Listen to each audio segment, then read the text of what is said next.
আমার পুঁটি মাছ যদি আপনাদের ভালো লাগে সাবস্ক্রাইব করবেন, লাইক শেয়ার কমেন্ট করবেন, জানাবেন কেমন হয়েছে। আগামীতে আরো ভালো রেসিপি নিয়ে আসবো। সে পর্যন্ত ভালো থাকবেন। আসসালামু আলাইকুম, ধন্যবাদ।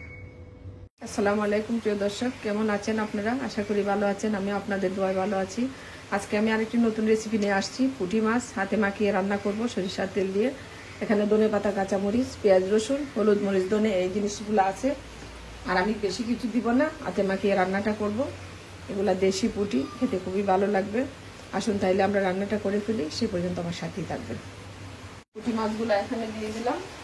আমি মশলাগুলো দিয়ে দিচ্ছি। পেঁয়াজ, রসুন দিয়ে দিলাম।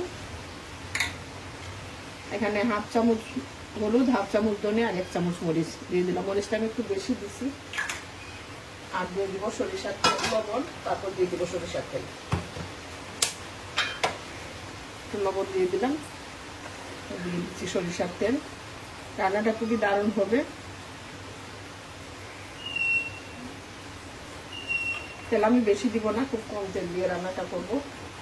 আসুন তাইলে আমি মাখিয়ে নিই। আমি মাখিয়ে আপনাদের সামনে নিয়ে আঁকিয়ে নিছি। দেখেন কত সুন্দর হয়েছে। এখন আমি পানি দিয়ে দিব। এটা মাখা মাখা একটা রান্না হবে।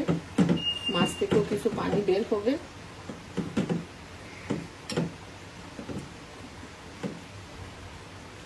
আমি ঢাকা দিয়ে রান্নাটা করব। সে পর্যন্ত আমার সাথেই থাকবেন। দেখি কি অবস্থা রান্নাটা। হয়ে গেছে মোটামুটি। ধনেপাতা, কাঁচামরিচটা দিয়ে দিচ্ছি। কাঁচামরিচগুলা কালো, অনেক ঝাল। আমি নামিয়ে পরিবেশন করবো আপনাদের জন্য। আমি একটু ঢাকা দিয়ে দিচ্ছি। সে পর্যন্ত আমার সাথেই থাকবেন। দেখুন রান্নাটা হয়ে গেছে। দেখেন কত সুন্দর হয়েছে। আমি এখন পরিবেশন করব। খুবই ভালো লাগে খেতে পুঁটি মাছ। আমার পুঁটি মাছ যদি আপনাদের ভালো লাগে সাবস্ক্রাইব করবেন, লাইক শেয়ার কমেন্ট করবেন, জানাবেন কেমন হয়েছে। আগামীতে আরো ভালো রেসিপি নিয়ে আসবো। সে পর্যন্ত ভালো থাকবেন। আসসালামু আলাইকুম, ধন্যবাদ।